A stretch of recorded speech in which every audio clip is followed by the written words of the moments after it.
We're about to speak to leader of the DA, Mmusi Maimane. Mr. Maimane, a momentous day in South Africa's history, but a brutal reminder about how horrific apartheid really was. Apartheid as an system left so many South Africans. Many, as I came with a family here today, lost brothers, lost sisters. The system of apartheid was deplorable. It is a system that we cannot in any way ever praise, and we stand here today saying, never again. We must stand here today and say, when we look at human rights, we must say, whilst we've made progress in the Constitution, how do we ensure that the rights of so many South Africans are protected and that we can advance the cause of freedom?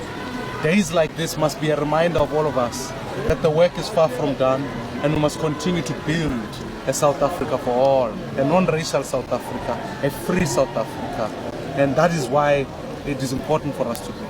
Mr. Maimane, it's been a very difficult week for the DA, and some would argue a bit disingenuous for the party to commemorate a day that represents the brutality of apartheid, which was essentially a brutal form of colonialism, when senior figures, former leaders, Helen Zille, arguing that colonialism wasn't that bad.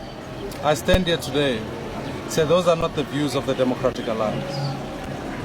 Our value and our project has always been to say, out of the ashes of apartheid, a free South Africa will come forward. A non-racial South Africa will come forward. I've never and we will never praise any system that glorifies colonialism, that glorifies apartheid.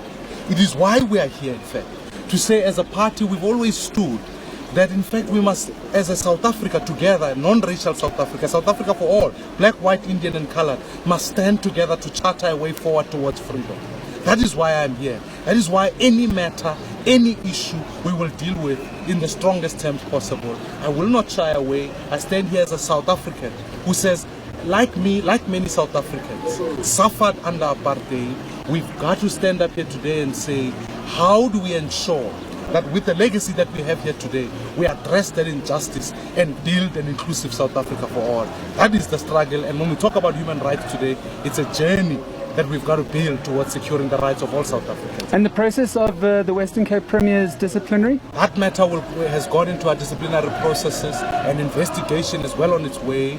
We are not going to stay away from that matter, and I stand firmly on principle that we are going to, that matter will see its own fruition as it goes. My key focus here today is how do we build an inclusive South Africa going forward, and so that process is going on. Is it a crisis for the DA? It is not a crisis for the DA in the sense that here is something that does not reflect our values in my view, and it must be dealt with. It is a crisis for South Africa in the sense that we must always say, how do we, in the project of forging two races who were divided, how do we build that? And anything that counteracts against that undermines that project. And that is why, as I stand here today, I say I will do whatever it takes to continue to advance that project. Just for the last question, we've seen in the previous time some of the Democratic Alliance leaders who have been racial towards their counterparts have gotten a step. I don't want to disrespect you, man. But in all fairness, I think ANN7 has drawn a conclusion on this particular issue, as I've seen how you've reflected on this issue. So I think any question becomes unfair because you are not wanting to, you are trying to produce a particular message which is not true. So with respect, I can't. It is against me. And I've seen even the campaign you've been running.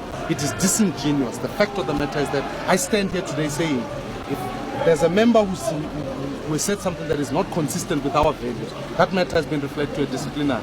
You have gone ahead and run a campaign to which I can't subscribe. So you will not answer the question? Sorry? You won't answer the question? I am not obligated to do so. I can talk to anybody else. But your publication has gone out of its way to run a campaign which I feel is incorrect. It's not reporting. There is a point at which we must, when we talk about the independence of media, then you must report independently. Mr. Maimane, just to go back to the Helen Zille issue, is it concerning as far as reaching a black demographic? Are such comments worrying for your party as far as expanding your black demographic? It's worrying for South Africans, it's worrying for all of us. And that's why we've taken the strongest stance we can against that issue. And I'll continue to build that, because I think South Africans don't see this matter as binary. They want all of us to stand together as a South Africa for all.